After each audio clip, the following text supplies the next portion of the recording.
Clutch Trucker filmed before a live studio audience. Yep, that is Rusty, the world-famous meatball dog.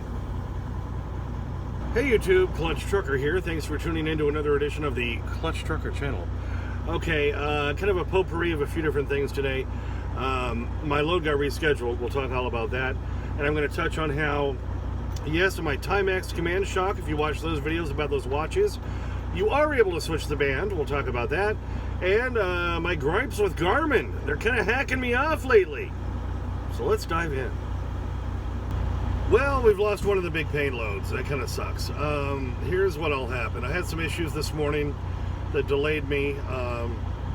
So once I got on the road, called the broker and I said, look, I'm running a little behind. Are they still going to take me when I get there? And they're, oh yeah, it should be no issue, no problem. It's going to be just fine, peachy keen, cherry pie, smiling presents, happy Smurfs and all that. Then about an hour later, get a call from my dispatcher, Bo, and he's like, okay, we got an email saying they've rescheduled it for Friday morning. I'm like, Friday morning? It's Wednesday. Today is Wednesday, the 3rd. I was supposed to deliver this morning. I didn't make it. I was running behind. But they said, oh, it's all just fine. And when I talked to that broker this morning, he said, oh, well, I'll call you back if there's any issues. Is this a good number? Blah, blah, blah, blah. Did he call me back? No. Typical broker. We have a saying in this industry.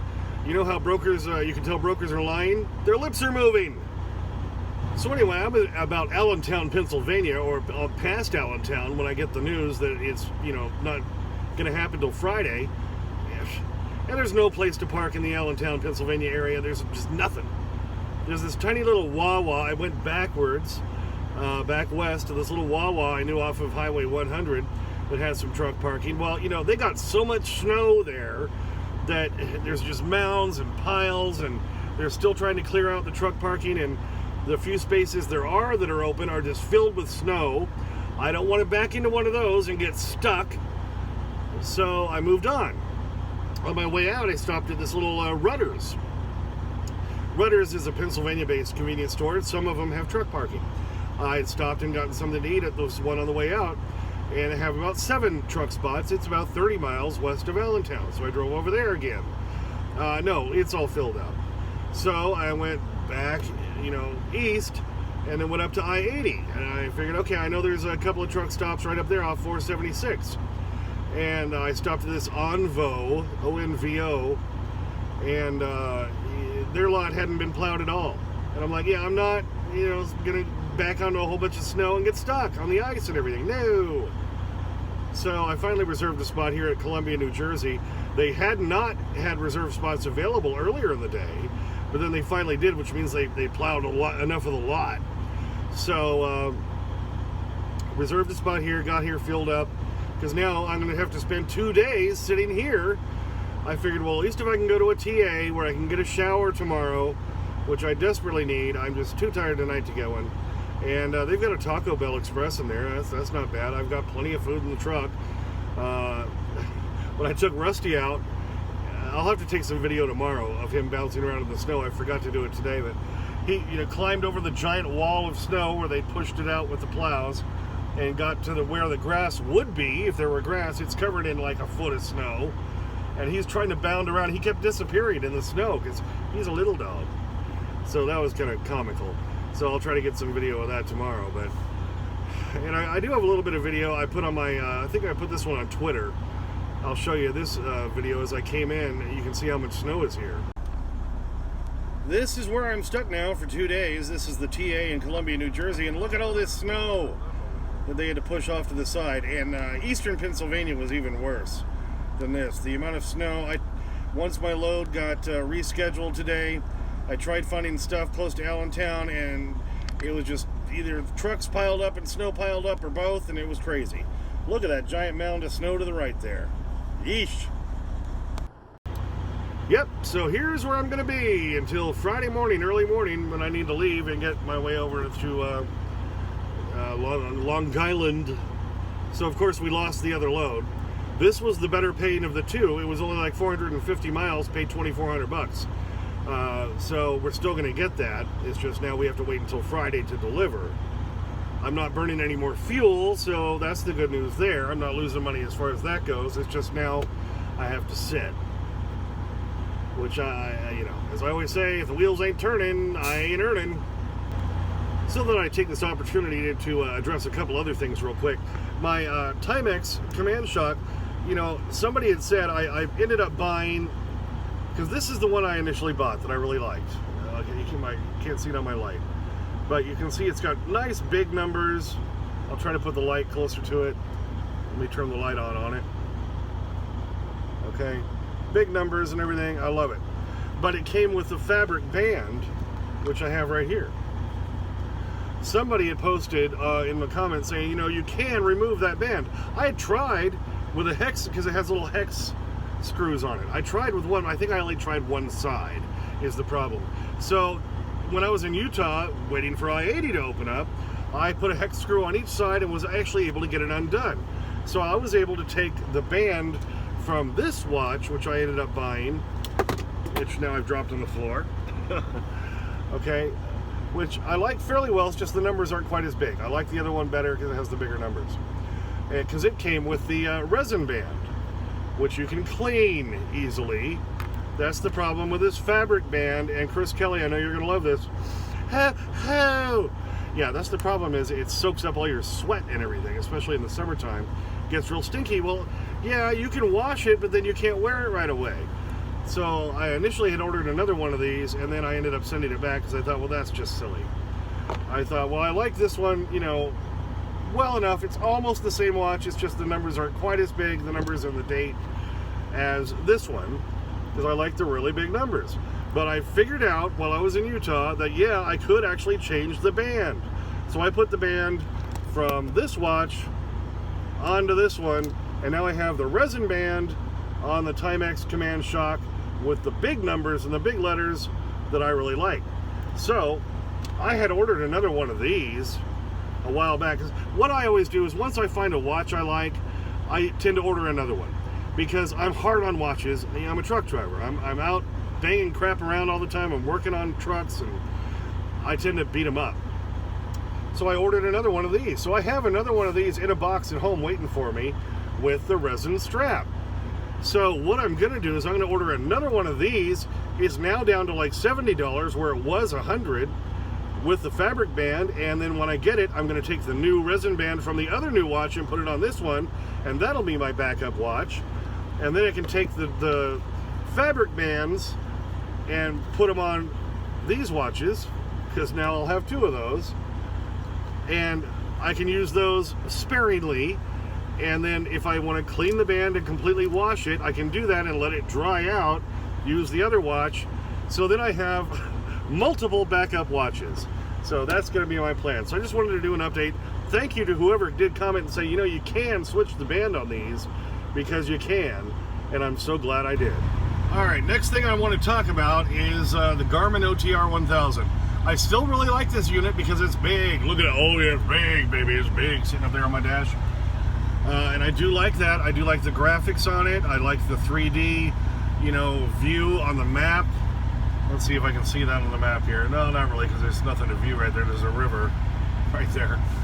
But, and I like how it shows all this information and everything while you're driving. But I've had some issues with it, and I called them, shortly after I bought this, especially about the voice.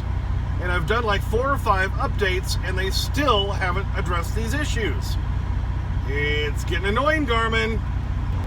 Okay, like I say, overall, I really love the unit. I love how the size and everything else, but it's got some issues. It kind of stutters a lot when I'm trying to type in stuff. It kind of slows down, and it doesn't keep up with you as you're typing stuff in. That's annoying. There's been like at least 4 or 5 updates, system updates, and every time it pops up, I'll check it. Oh, there's a new update, and I download it. I'm like, oh, maybe they're going to finally fix the issues that I've been telling them about. And then every time I restart it and try to see if those issues are fixed, and no. Getting a little pissed at you, Garmin. Here I've been touting how great you are, and now you're making me look like a fool. A fool! It's got a couple of major glitches that it's had from the very beginning. For example, you can only use the Zoe voice you have all these other voices in there to choose from, but if you try to pick one, there's no audio. You get no voice audio at all. And you have to restart it each time you select one to try to make it work again. So you have to keep restarting, and I go back to the Zoe and I restart it again, and then I finally have the voice again. The other thing is, if you're already on a trip and you pick like a truck stop, a rest area or something coming up, then it does a double voice thing. You hear, continue on a bit, and also a little bit, it's like, two voices at once, and it's like, what the hell is going on there? And I talked to Garmin initially after buying this thing and trying it out for a couple of weeks, and I said, all right, here's some issues I'm having with it. And they said, oh yes, we're aware of that, and we're working on it, and we'll give you an email as soon as that's fixed. Well then, like I said, they've had 4 or 5 system updates since then, and I keep thinking, oh, maybe this is the one, maybe this is the fix. No. So Garmin, I love the 780. I ran that damn thing for 3 years. It was a great unit. This is supposed to be an improvement on that. This cost $800. Now, granted, I spent $450 in TA Ultra 1 points to pay for it, but still, twice as much as the 780, which is a great unit. All right, this one's bigger, and I like that, and I like a few of the other improvements, but some of the very basic things it should be doing, which the 780 did just fine, this one can't seem to do. And they haven't fixed it on any of the updates. I bought this back in, I think it was October. Okay, here we are in now February. It's been over 3 months, maybe even closer to 4 that I've been running this thing. We're getting to the point now where I'm about to have to call Garmin and demand a full refund. Even though I'm past, the 90-day warranty or probably whatever it is, but, they're putting out a unit that isn't completely working like it should be. Shame, shame, shame on you, Garmin. You're making me look bad. I recommended you. I've loved your GPSs, and now this one, it's got too many glitches that you haven't fixed yet. So I'm going to be calling them. I'll probably call them tomorrow. I got nothing else to do. And say, yo, what's up? Are you going to fix this, or am I going to have to demand a refund? And then maybe, is it maybe time to contact an attorney and talk about class action lawsuit? Garmin?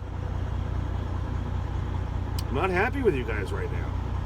So, just kind of wanted to give you an update. If you bought the OTR 800 or 1000 like me, like I say, overall I'm happy with it, but it's got these glitches that shouldn't be there.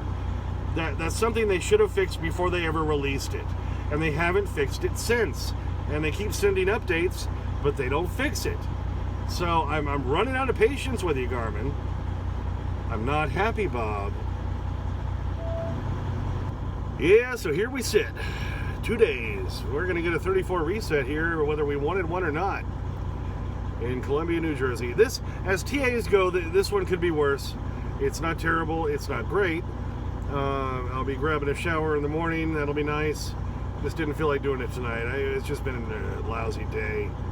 So, gonna kind of just hang out and chill out. Maybe I'll get to some of the comments here and stuff that you guys have been posting, and then we'll shower tomorrow, and then we wait another day. We'll leave early Friday morning. But yeah, we'll get a 34 here. It's trucking, baby. Gotta love it. Hey, thanks for tuning in. Please subscribe. Please comment and like if you would like to. Ring that bell for notifications so you know when the new videos come out. Might just end up going live tomorrow. Why not? Got nothing else to do, so look for that. And of course, if you ring that bell for notification, you'll get notification if I do go live. So probably going to be, probably be midday sometime tomorrow if we feel like doing that. Rusty, you feel like going live tomorrow? Hello, Rusty. Hi. Anyway, check out our Clutch Trucker at Instagram, Clutch Trucker at Twitter accounts if you feel like supporting the channel. There's the coffee and Patreon. Links are down in the description for those. And as always, sniff that magic YouTube fairy dust. Clutch and Rusty, out. Yeah, so listen, I loved working for you when you were up here in Hadleyville.